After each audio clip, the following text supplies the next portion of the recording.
All right, here we go. Good morning, KW Milwaukee. It's a beautiful day on April 28th. Hope you guys are having an elite spring. Excellent selling season. I know things are picking up and heating up. And how do I know? Is because we have the data that tells us. And we're going to share it with you today on what's winning. Mandy's going to have an excellent conversation with Jay around, you know, is someone who does the highest incident rate of deals in southeastern Wisconsin. What is it he's seeing? What is he experiencing? How is he interacting with co-brokes? How is he having conversations with clients? And I'm also going to give you a little bit of an insight into what we're seeing and feeling as it relates to the tectonic plates that are shifting beneath our feet. And so I'm going to give you a little bit of an update there and what's going on within the industry. But we're excited to be back. Thanks for your patience last week as our team was out traveling. We went to Austin, Texas to learn from our peers and to bring best practices back to you guys here in Milwaukee and how we serve you and help you continue to win. And let's rock and roll. Let's jump right into it. So, first up, mission, vision, values, beliefs, and perspectives. One of the things I want to touch on that we really ground ourselves and our team in is we want to be known as the premier brokerage offering an unparalleled experience that continues to enrich our agents and community that we serve at KW Milwaukee. We offer custom tailor experiences that empower agents to grow and achieve success while having fun.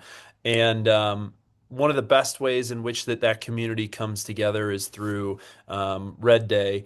And I just wanted to remind the group that we have Red Day coming up on Thursday, May 14th.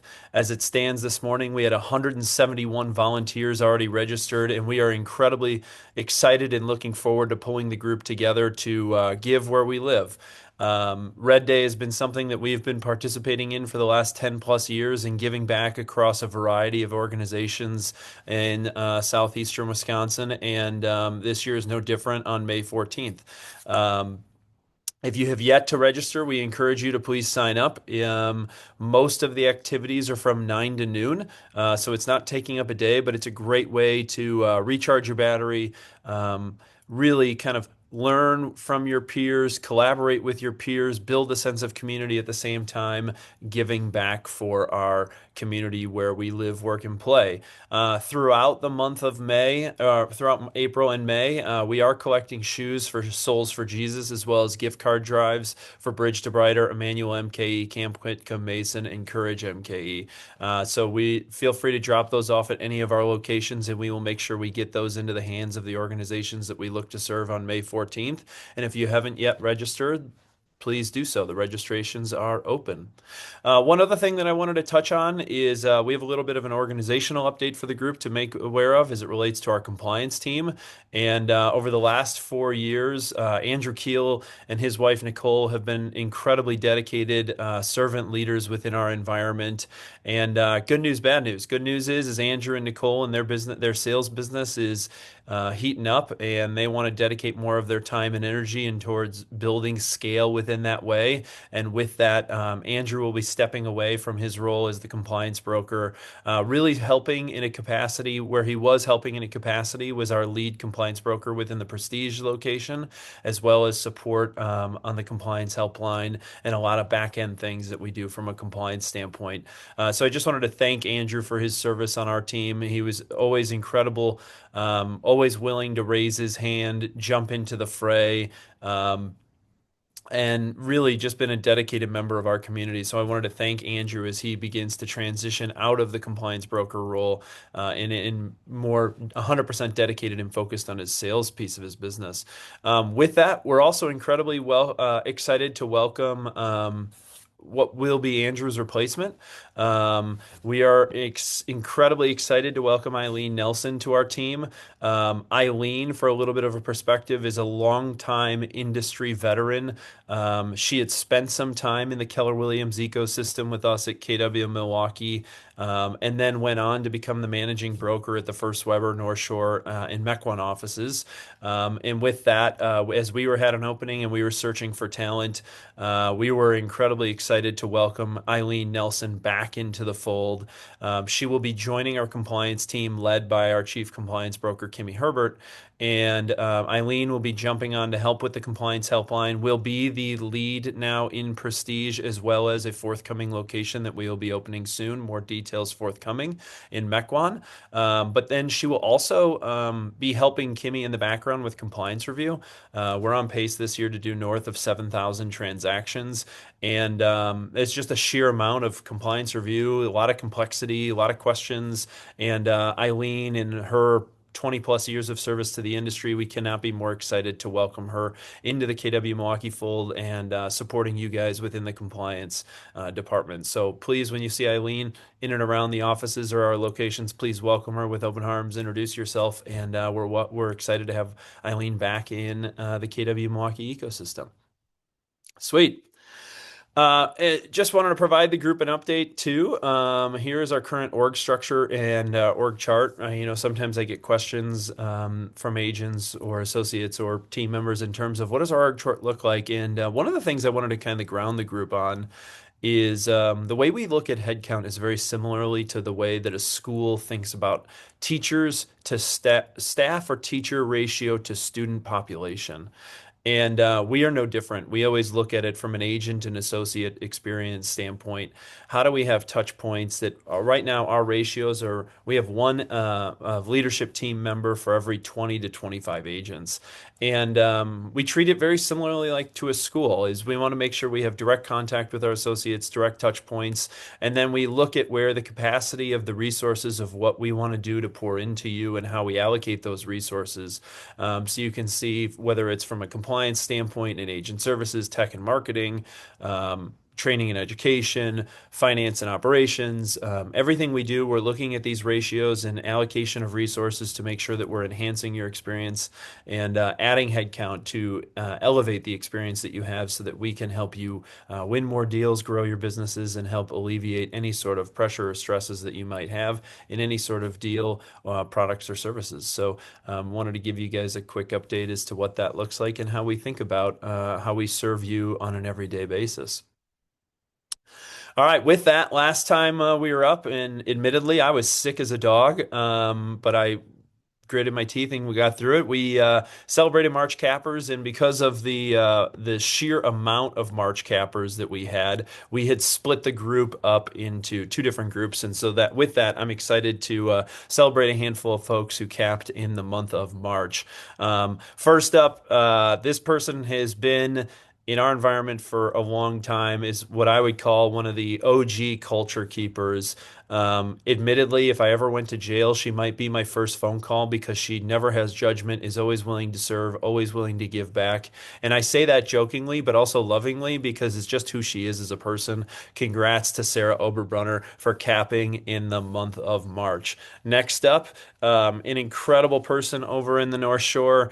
What I love about this person is their passion and energy and everything that they do oozes into their life, whether it's their love for cars, whether it's their love for the arts, whether it's their love for their kids and their community. I want to give a shout out to John and Kiko Molitor for capping in the month of March. Next up, an agent who's been with us for roughly a year to two, transitioned over in the North Shore office. Great memory I have with this person is last year during Halloween, I was trick-or-treating in our neighborhood with our kids, and little did I know that Judy Moffett was also my neighbor. And Judy shows up to the office every single day, has an incredible energy to her always. She's just got a great energy that lifts people up in every interaction that she has. So congrats to Judy Moffett for capping in the month of March. Next up, this is an incredible transformation story of a woman who I had gotten to know through a friend. And that friend had kind of helped her understand her own transformational story and now helped this individual leave what they were doing professionally, take a leap of faith for her and her family, and is doing it with the support of her mentor and friend. And I couldn't be more proud of what she's building. Congrats over in the innovation office to Andrea for capping in the month of March. Next up, just another great individual, always willing to give back in so many variety of ways, is also a foster parent, which I think is an incredibly respectful endeavor. Really difficult, but also giving and loving to people who need it the most with her partner James. And with that, I want to give a shout out to Say for capping in the month of March. Next up, I call her the Queen of Conversion. An incredible woman, always incredibly talented, always giving back. Um, Always giving of her time and also building what a multi-generational business from the standpoint of bringing her daughter into it, teaching her daughter the game, and her daughter's having incredible success. And I know that she takes an immense amount of pride in that. Congrats to Judy Hebner for capping in the month of March. All right, a handful of others. Another person giving back in our community just led an incredible Milwaukee Moms Prom, giving back to the Milwaukee Diaper Mission, and really community focused down in Oak Creek, has two incredible kids with an incredible husband who's supportive of her professional endeavors. Got to give a shout out to Jessica Hanawi for capping in the month of March. Next up, over on the Highmark Real Estate team, another incredible woman, strong woman, been in this business for a long time, quietly goes about her business, but high morals, high integrity. I love every interaction I have with her. Very inquisitive individual. Congrats to Christiane for capping in the month of March. Next up, this person came to the industry as a young pup, was learning the ropes.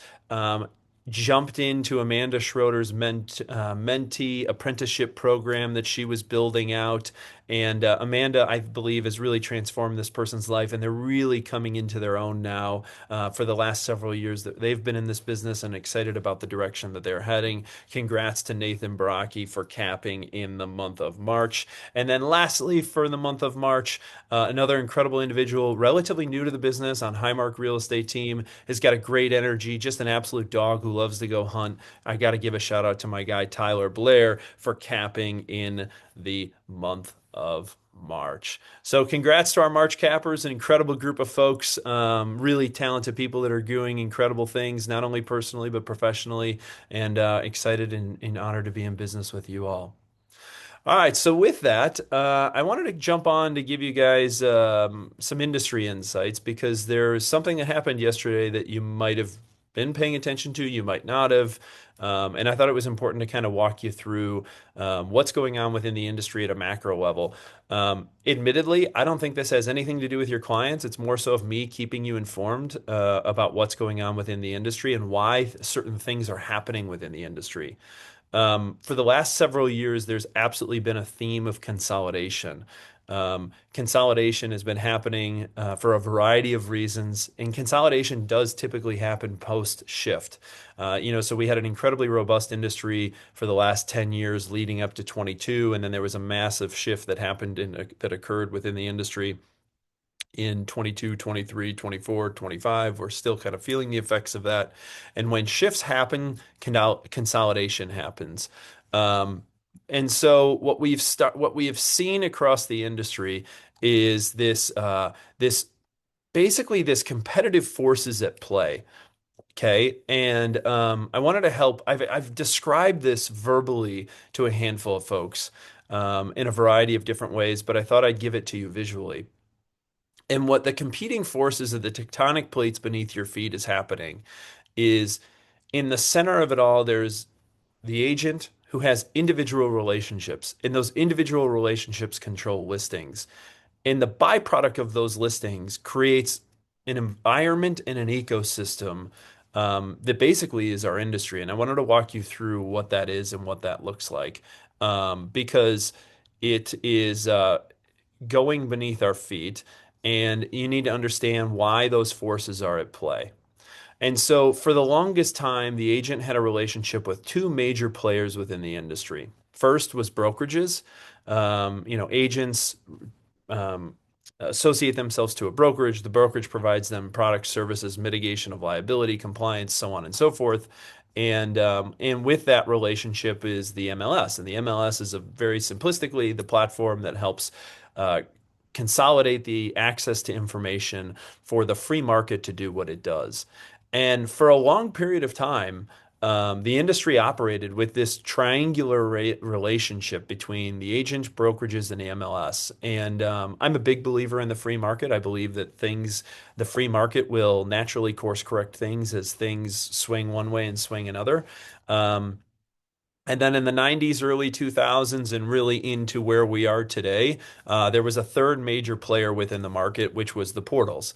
And the portals that came in had really consolidated information in a way, quite frankly, in just being very blunt, in a way that the MLSs did not and should have. But they were disrupted, and the MLSs were disrupted by the portals by creating a massive enterprise around packaging the data and realizing revenue associated to that data. Well, as the portals continued to grow, there continued to be this friction within the industry.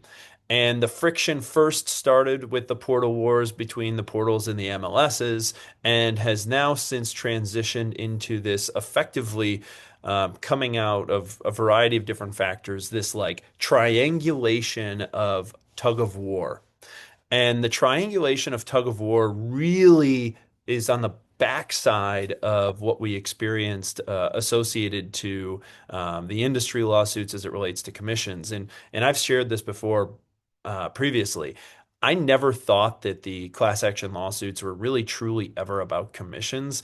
I truly believed that the commissions were the Trojan horse ultimately that was coming in to try and break up the relationship between brokerages, MLSs, and portals. And they used commissions as a way to get public sentiment in a forward momentum movement, but that's not here nor there. And now this is where we are. And so you have these competing forces with brokerages, MLS, and portals. And at the center of it all is the agent who maintains the relationship with the listings, because the listings ultimately is the thing that everyone is competing for.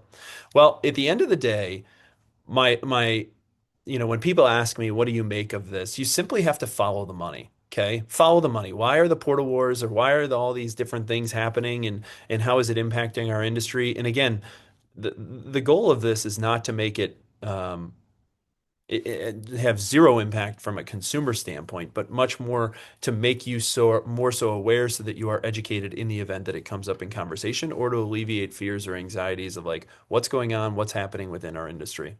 And so when you follow the money, here's what you need to know. Okay. MLSs make subscription fees from agents for the tech services and resources that they provide in order to consolidate a consortium of data. Okay.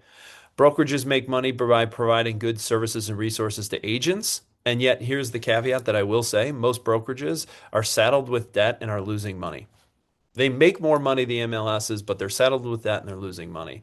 And when you look at it and you follow the money, where the industry from a revenue perspective, quite frankly, outside of the agent relationship, and I truly believe that the agent relationship and the businesses that you all are building are the most robust, most profound businesses from a revenue standpoint. But when you look at these three competing forces and how the agent sits in the middle, the portals have a massive revenue opportunity, and they're billion-dollar companies, and what they're doing is they're packaging data and leads in a variety of different ways, not just agent revenue, not just agents who are buying leads, but they package data and they repurpose this data in a variety of ways.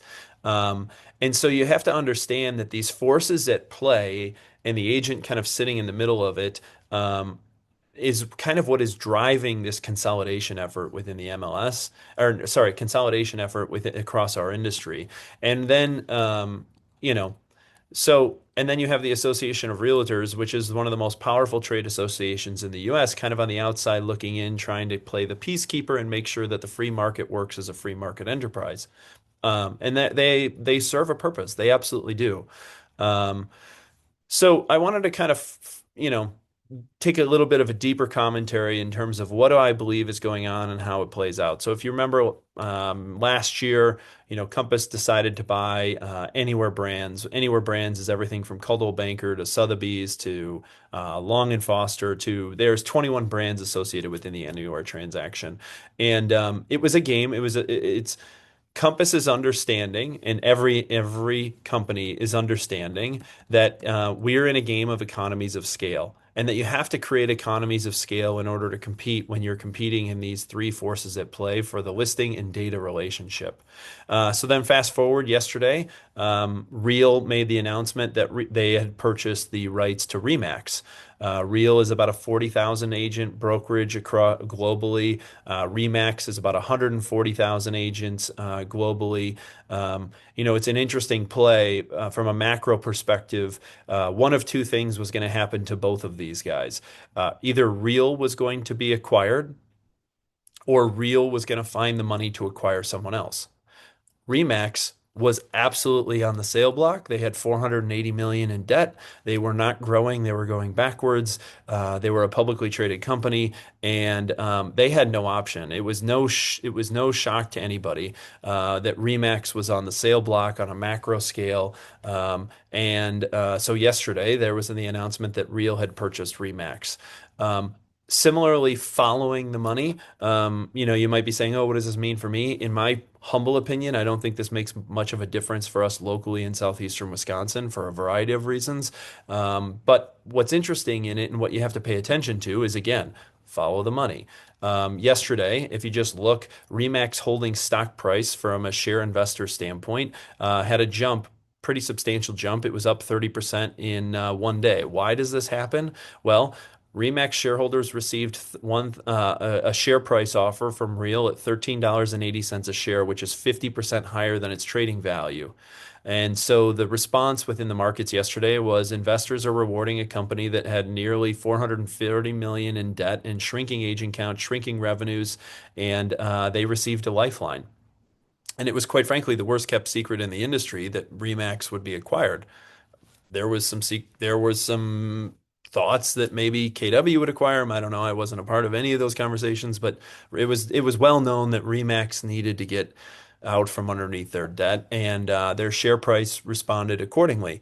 What's interesting too is Real is also traded on the Wall Street is traded on Wall Street, and similarly, Real had the inverse effect, and I'll help you understand why that is. This is not a commentary of where I believe the industry is or where it will go. It is more so of a commentary of how investors react to big bets. And the reaction to this big bet was rather risky. The market punishes the acquirer due to execution risk. So Real takes on 440 million in debt, and they have the integration of a brick and mortar franchise culture in a virtual model. Again, it zero impact on us. I do this as a way to educate you guys because things are happening nationally and macroly across the country, and I do believe it's important to have educated and informed associates as to what's going on. Ultimately, I only believe time will tell as to what happens within the industry and how this plays out. Now, having said that, I'm a firm believer in what Sarah Blakely shared, and this was a great Forbes article I read several years ago that talked about Sarah. If you don't know Sarah, Sarah built a billion-dollar company from scratch. It's called Spanx. And there was a great Forbes article that talked about her leadership, and she said, "I've never paid any attention to my competition. I paid attention to my consumer." And so I use that as a framing to say when people ask me what's going on, here's the truth. It's a game of economies of scale. And at the end of the day, there's only one thing I care about, which is the only thing I can control. And I control the relationship we have with you as our associates and those that look to us for their partnership that they have in their brokerage every single day. And scale is important in this game because you are either a market maker or a market follower. And on a local level, again, everything we do, we look at it from a 7 county metro area in southeastern Wisconsin. I look about how do I control my controllables, and then how do I understand the factors that are at play in terms of what is going on in the macro environment, and how do we adjust our sales accordingly in order to get to our end destination, which is continuing to serve those that are on our ship. That's it. I don't make much of all these deals that are going on. We aren't a publicly traded company. I don't worry about the Wall Street, so on and so forth. I shared with you the commentary I did as a way to frame. If you follow the money will tell you where bets are being placed and made. And outside of that, the only thing I care about is the relationship we have with our agents. How do we serve you? And the reason we have to continue to grow is because scale is important, because we desire to be the influence in the marketplace as to how this relationship works in southeastern Wisconsin. Nothing more than that, nothing less than that. And the reason we have continued growth goals is so that growth is the insurance policy to disruption. And you should take note of that because from a real estate agent perspective in the businesses that you grow, growth is the insurance policy to disruption. And so as you continue to grow, you are removing the opportunity for you or your business or the brokerage to be disrupted. And so we want to be in a position of influence within southeastern Wisconsin to be market makers. It's why I kind of have some of the commentary I have had with the WRA and the MLS. But with everything that was going on in the industry, I thought it was incredibly important to make sure that I touched on that and to make sure that you were informed and educated and, again, it's not my determination or job to say what I think will win and what will lose or this, that, and the other. It's just I focus on what we can control, and that's the relationship and how we serve our associates every single day. And so I share that with you because oftentimes I get the question is why does growth and scale important? Growth isn't scale important because we want to have influence in terms of how the market operates and we want to be a market maker. And so I share with you, these were our Q1 results across southeastern Wisconsin. I share this with you as a time of moment of reflection to say that we are in an incredibly well-positioned place to be in terms of how we are influencing and making the market operate. And he or she who controls the listing controls the market, and that it is the basis and foundation principles. With that, incredibly excited to share with you guys the growth of the organization has resulted in some incredibly robust profit share. In March of 2026, we will have profit shared that actually just got paid last week, $63,000. It was a 450% increase versus March of 25. And year to date, we'll have paid $105,000, which is a 59% increase over year to date 2025 through the month of March. So if you had not checked out your bank accounts on and last week as of April 21st, I highly encourage you to do so. And with that and all the momentum and what we talk about of controlling the controllables, I wanted to share with you something that you probably saw because it was announced in the Sunday Milwaukee Journal Sentinel.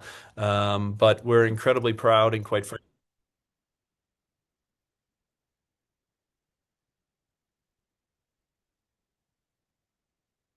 it's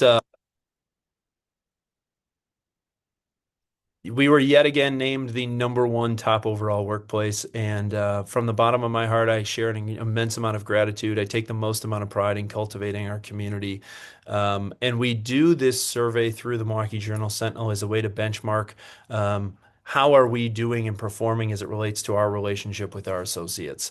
And how is it the relationship we have with our leadership team, and how do we pour into our leadership team in order to serve our group at the highest level? And so I take an immense amount of pride and thank you guys from the bottom of my heart for sharing in the experience that you do, and always appreciate the feedback that you provide us because our goal is to be able to deliver the number one top workplace for you every single year. We want to continue to grow. And as I kind of led with in the beginning, and I will reiterate, I worry about the controllables. Everything else outside of these relationships, which I have zero control over, gives me no real reason to worry about it or create anxiety, nerves, or anything like that. And we're incredibly proud and grateful to be in partnership and business with you guys. Incredibly proud and grateful to serve you every single day. We have an incredible team of people that really passionately, deeply care about serving you and helping you guys win. And it's an honor and privilege to be able to do that. With that, we're going to transition a little bit into a market insights conversation, and I'm going to have Mandy lead an incredible conversation with Jay Schmidt because right now we're in the heat of the market, and in the heat of the market, things are moving fast. Things are moving. It's highly competitive. We're going to share with you the data as to what we're seeing from a competitive standpoint. But with that, we thought it would be incredibly important for you guys to hear like what's going on in the streets, validate what your experiences might be. And with that, I'll flip it over to Mandy to lead a conversation with Jay. Thanks, Charlie. Good morning. You want to know what's super funny is I never thought when Charlie asked me to speak this morning that he'd be talking about the founder of Spanx and I would be talking about the NFL draft. Did anyone watch the NFL draft this weekend? Yeah. It's honestly, my husband makes fun of me because I look more forward to the draft than I do the Super Bowl because I cry so hard watching all of these dreams come true. And every year watching all these sacrifices pay off from these young players. Did anyone see Caden McDonald? He was hysterical when he got drafted to the Houston Texans, a grown man crying because years of his unseen work was finally paying off. My favorite mindset shift was watching the last player get drafted. He was referred to as Mr. Irrelevant. He was drafted 257th. His name is Red Murdoch. And while the world focuses so much of the time on the first round draft picks, he was simply grateful for the opportunity. One thing, though, that I find in common every year with all of them is that no one was drafted because of one great day. Every morning, extra reps, fighting doubt, discipline, getting overlooked, getting back up, and working when no one was clapping for them. And it hit me because what does that remind you of? It's the real estate in Milwaukee right now. Nobody in this room is going to win spring market because of one lucky lead or one good listing. No one's going to win because rates might suddenly drop or inventory increases, or because social media says that you're absolutely crushing it. You're going to win because of the unseen work, picking up the phone when you don't want to, the follow-up that everyone else avoids, the handwritten notes that you don't want to write, and the conversations that eventually become closings maybe 3 months down the line. And I want, for those of you who are new to the industry or maybe having a hard time right now, to bring in the mindset of Mr. Irrelevant. It doesn't matter if you're new or slow, it matters what you do next. And the hardest part is we all know that getting drafted is not the win, and getting your license is not a career in real estate. It's just the opportunity that you all have. So the real question begins the next morning. Who's willing to outwork expectations? Who's coachable? Who can perform when the lights are off and nobody is cheering for you? Nobody gets handed a top producing business in this world. There's no first round pick in the industry. No one cares what office you're in, as we just talked about, or how long you've had your license. Monday, every month, every spring market, we get drafted again by the marketplace. And in a market with tight inventory and changing rates all the time and AI shaking everything up, the winners won't be the people waiting for conditions to improve, but it'll be the people who improve with the conditions. So as Charlie alluded to, today we're going to hear from someone who's built something real, not through luck, but through discipline, consistency, and leadership, who continues to win no matter what the headlines are telling us. And while agents are waiting for lower rates and better inventory or Mercury in retrograde to finally end, anyone else feeling that? Whatever the excuse is this week, Jay has been doing what top producers do. He's working, he's adapting, he's following up, and he's cashing checks. So Jay, thank you so much for joining us this morning. Were you able to get your camera working? Hold on. There we go. Can you see me? There he is. We can. Hey, Jay, good morning. Good morning. Jay, thanks for joining us. I know we chatted a little bit yesterday and I found the conversation really valuable, so I appreciate you sharing it with people. Let's start with, in a market where inventory is tight, are you waiting for business or are you creating it every day? And if so, how? Obviously, you can't sit back and wait with it being as tight. I look at where my business comes from, and it's sphere and sphere referral. When I started in the business, it was a lot of open houses. But as my business has evolved and the team has grown, the open house opportunity shifts to others. So mine is sphere and sphere referral. So earlier this year, in November, when I laid out our individual business plans with Janine, it was doubling down on that. So I'm solely focused on my sphere and sphere referral, past client conversations, client events. That's what I double down on. I don't cold call. I don't go after expireds or FSBOs because it was never part of my business. So I just focus on my sphere and sphere referral. And tell me more about that. How are you talking to your sphere and your sphere referral? Are you doing a certain number of dials every morning? Are you doing the A2, D2? What does it look like? I've never been the Keller Williams model, of the terms. What I did was I cleared everything off my plate. I cleared everything off my plate other than my business and coaching and leading the agents on my team. I've got an amazing team around me that helps on the support side. So those are the only two things I need to focus on. So my day is part coaching and leading the agents on the team, and the other part is my own business. I use what I call a virtual whiteboard, and I've shared it with Ignite when I teach it. for me, every year when you start over January 1st, it's like, oh God, I'm the newbie and I've got this sales plan that I got to hit this year. And how am I going to do it? So I use my virtual whiteboard and I rank if it's closed, if I have a signed contract, if I have an accepted offer, and then I rank all of my leads, warm, medium, and hot. And that document I live on every single day. So I don't forget about someone that I think is going to list with me maybe 6 months or a year or 2 years from now. They're on my tracker. That's really what I've been using. And then as I start having conversations, I throw people on. Or if someone decides not to sell, I take them off. That one document for me has given me my to-do list every single day. I look at it every day and be like, oh, I haven't talked to Bob lately. Time to reach out to Bob. Time to give Bob an update on what the market's doing. Great. And I hope everyone heard Jay say that. You don't have to use the Keller tools. You use the tool that works for you, right? Those are merely suggestions and options and tools in your tool belt if you need them. We're talking a lot about AI right now. And I'm not calling you an old dog having to learn new tricks or anything, but AI is essentially, it's new for everybody because it didn't exist when you started and built your empire. What is your reaction to AI? Are you running from it? Are you running toward it? Are you watching it on the sidelines? What are you and your team, how are you responding to AI and all of this going on? Let me reintroduce myself. I'm Jay Schmidt. I'm an old dog. I'm not Never. quick.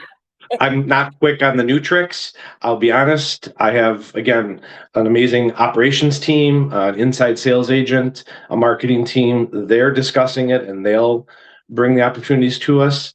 For me and my business, and right now for the agents on my team who I'm leading and coaching, AI is not playing into it, but I'm smart enough to listen to what Keller Williams is saying, what Gary Keller is saying. Okay, I need to be aware of it. So the smarter people on my team will come to us with the opportunities to make AI work. So maybe I'm really dating myself, but right now my business in 2026 has not, I'm not, other than to tweak a description in MLS or two, that's about it. Okay, great. We're talking a lot about rates. We're watching what's happening in the global economy. If rates stay exactly where they are for the next 12 months, how is that going to affect your business? Is it going to grow? Is it going to stall? What are you seeing with rates? For 2026, I'm having my best year of my career ever by quite a bit right now. So let's see, there's a war going on. Interest rates are like a pinball. There's things going on out, and my business is really, really strong because I'm focusing on that. I really don't care about rates. I build my scripts with buyers about why trying to time the market isn't right. Get in the market and buy. So we have those conversations, practice those scripts. And then with sellers, it's, a lot of times I used to remember when interest rates jumped, every agent would do these cute videos about, why you should move and who cares about rates. No, they care. And I think a lot of sellers had been kind of waiting to see rates drop and they haven't. So the sellers who are in a pain point of either busting, I've got a client who's putting their house up for sale. They have 3 kids, plans for the 4th. The house doesn't support their needs. Finally decided it was the right time to make the move.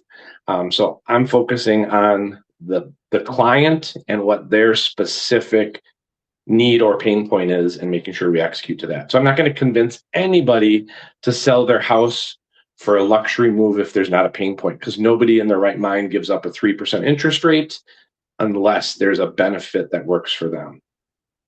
Mm-hmm. Excellent.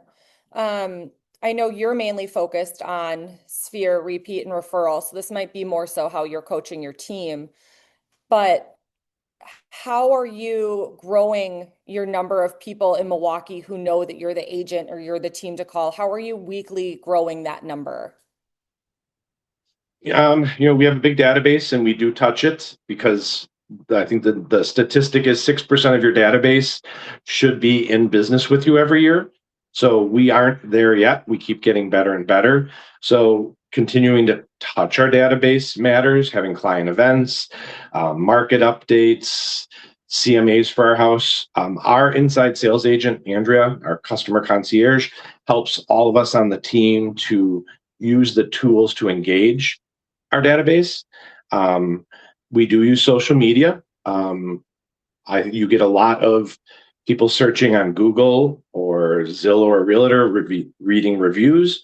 So we still, every time a client closes with us, we send them the request to complete a review for us.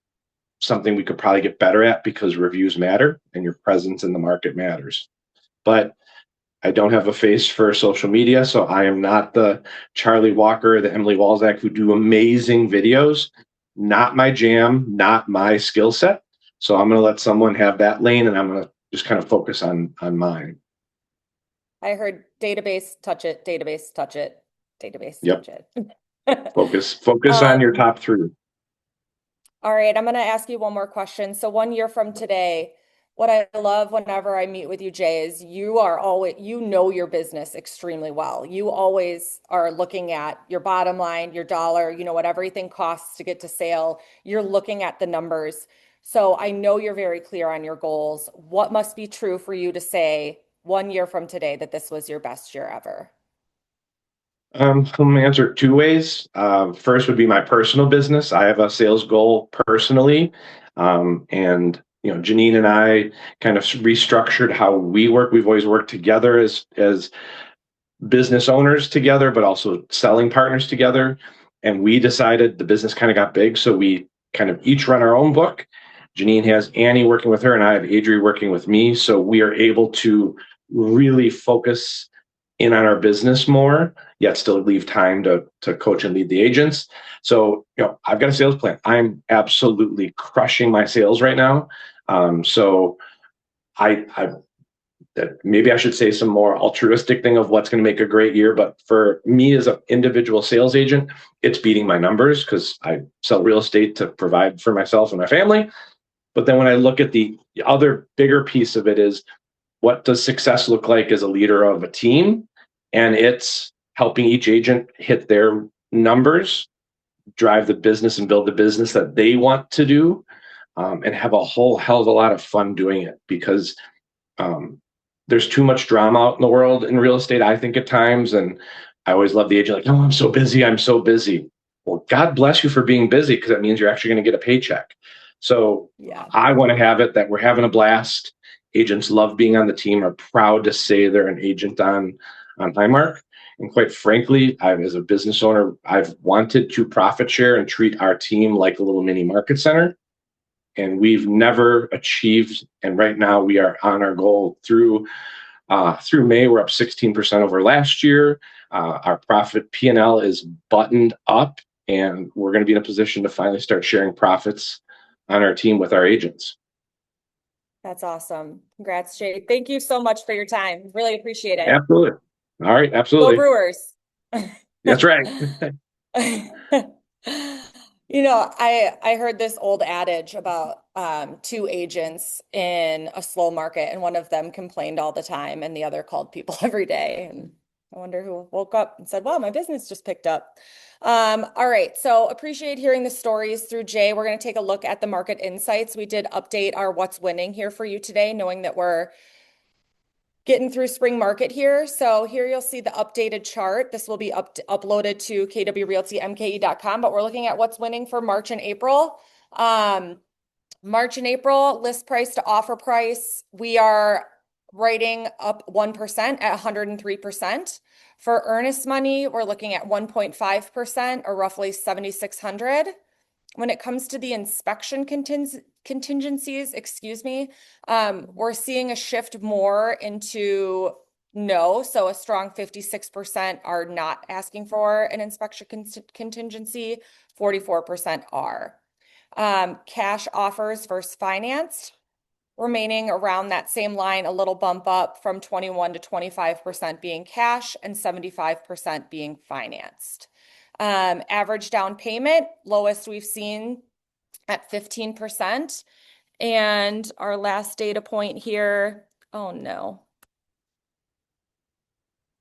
is our co-broke compensation is at 2.32%. So 82% of deals had a co-broke commission of 2.4% or greater than that being offered. All right, we're going to go ahead and switch over. I believe, Ashley, you're up next. Ashley with the compliance team.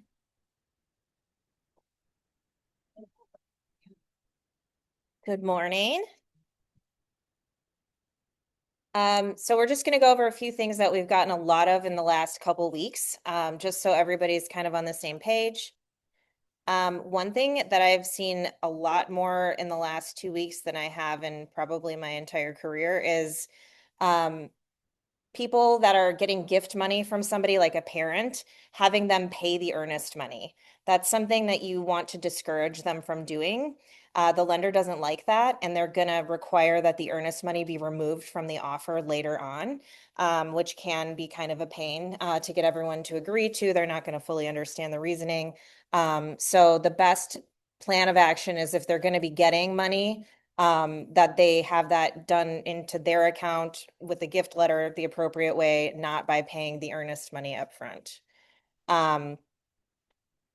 Is that right, Blake?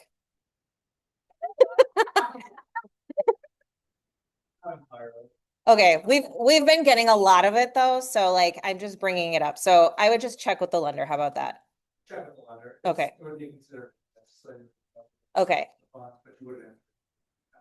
Okay. Is there Check time, with them. is there a time frame that money has to sit in the account? Not- yeah. Okay. Well, we've had a lot of different lenders, so I would just double check. But That's- yes, sorry. Blake said not necessarily. It can be considered a gift, but we've been having it happen a lot. So I would just verify. Yeah. Okay. Thanks for being on the spot. Oops. The other thing we're running across a lot lately is for LLC purchases. It needs to be the name of the person that is part of the LLC, whether they're a managing member, a member, or the manager. You want to ask them, what their capacity is within the LLC, and then have them sign that way. So the buyer seller would be ABC LLC in that line, but then when they're signing, it would be John Smith, managing member of ABC LLC. So you want to verify with them, what their capacity is, and then, label it as such when they're signing. Same thing kind of goes for trust. It's going to be ABC Family Revocable Trust, and then it would be John Smith, trustee of ABC Family Revocable Trust. And then lastly, there's a lot of ambiguity when you kind of start following a paper trail of changing dates and deadlines. This probably relates a little bit more to an amendment, but rather than changing it from 15 to 17 days, you want to make sure you're explicitly labeling a date, specifically through midnight on said date, because there is ambiguity if you say just to 4/28. Well, is that to the beginning of 4/28 or the end of 4/28? So we just see a lot of confusion around those things. So again, just best practice, if possible, to just choose a date and say through midnight. Okay, that's it. Yes. Without referencing lines in the offer, and you don't want that reference? It's probably more in an amendment than a counteroffer. I think counteroffers are easier, but sometimes if there's several counters, people will lose that date in the last counteroffer, like if you say 17 days, for instance. So then there can be confusion on either side as to like, okay, when is that date actually the date? So that's where we've just seen a lot of that happening lately again. So if you can do it, ideally putting a physical date in, and then, through midnight on X date would be the ideal. Without referencing the lines in the offer purchase or any other line. You can still do that. That's great. But yeah. Thank you.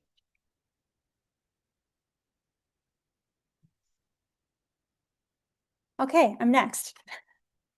All right, so just a couple of updates just in general. The first that I wanted to touch on, so a couple of weeks ago, I announced that the personal brand kits were now available in your KW Canva accounts.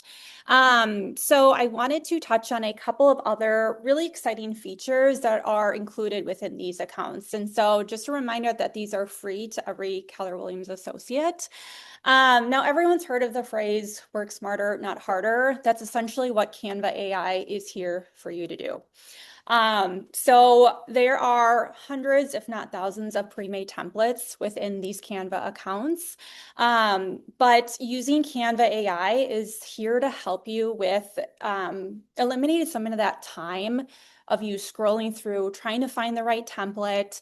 And so it's really a great tool that's built in, where your personal brand kit is fed in and you're able to grab exactly what you need. So your brand isn't just a prompt, it's built in. So that Canva AI platform applies your brand kit automatically so that every single design that you're creating is polished and stays consistent with that brand. You're creating professional content, editing, enhancing images and videos within minutes. So you don't have to be a Canva expert in order to edit it the right way with some of those photos and videos that you're creating in there.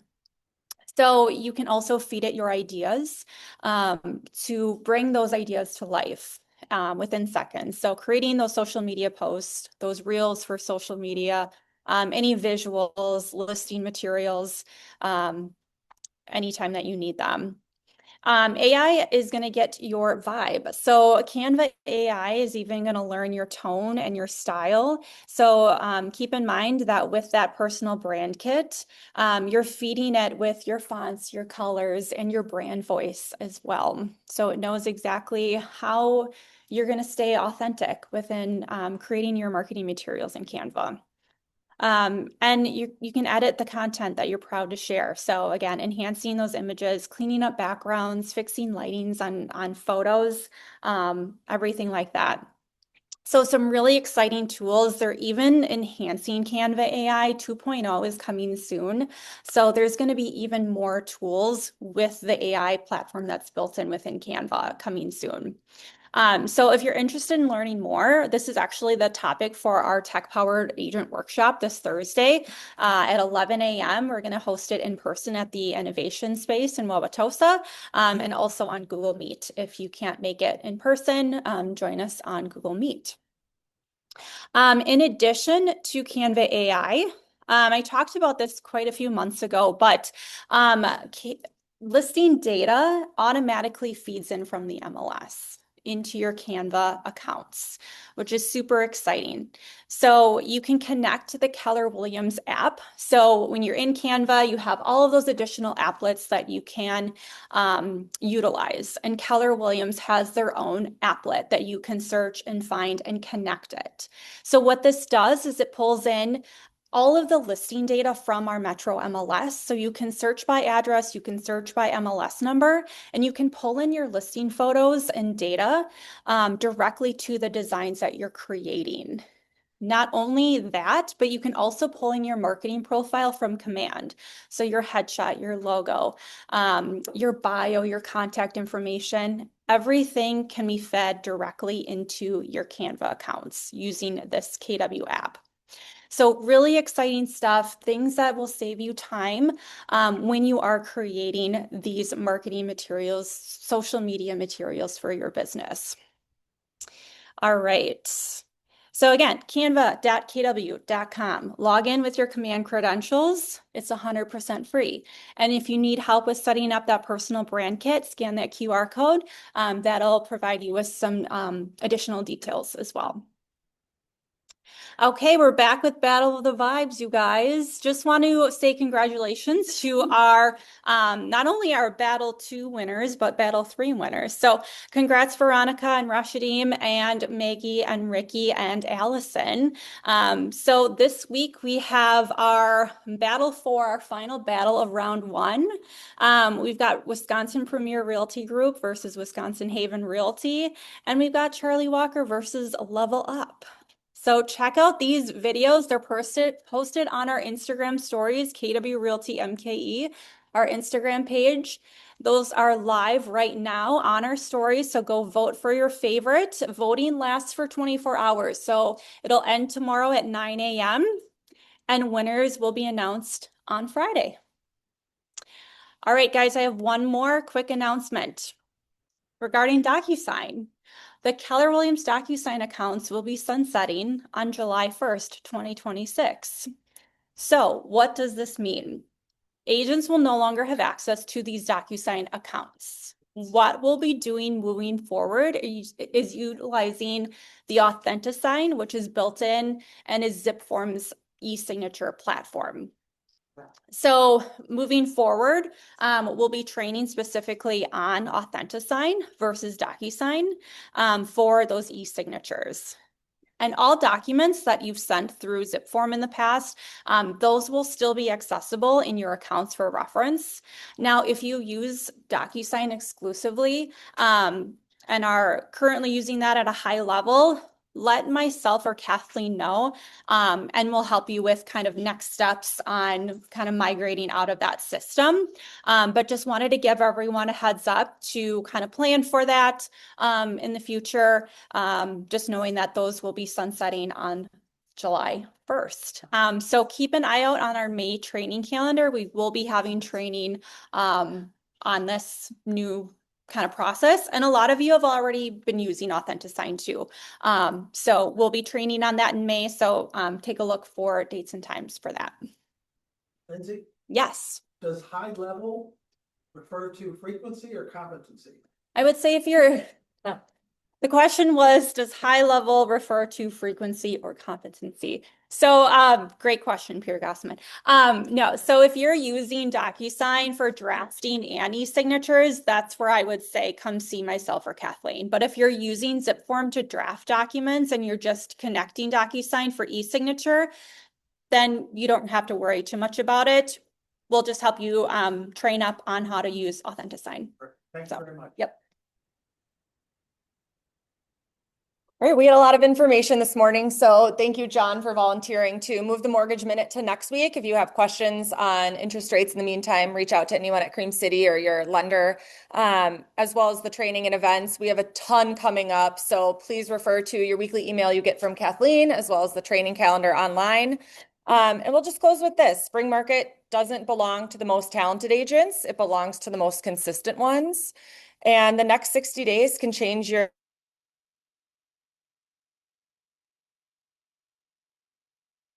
the market rewards movement and courage and action, and Milwaukee's full of people looking for help on how to navigate this. So let's be the professionals they remember. Have a huge week, and thank you so much for the opportunity to serve you all.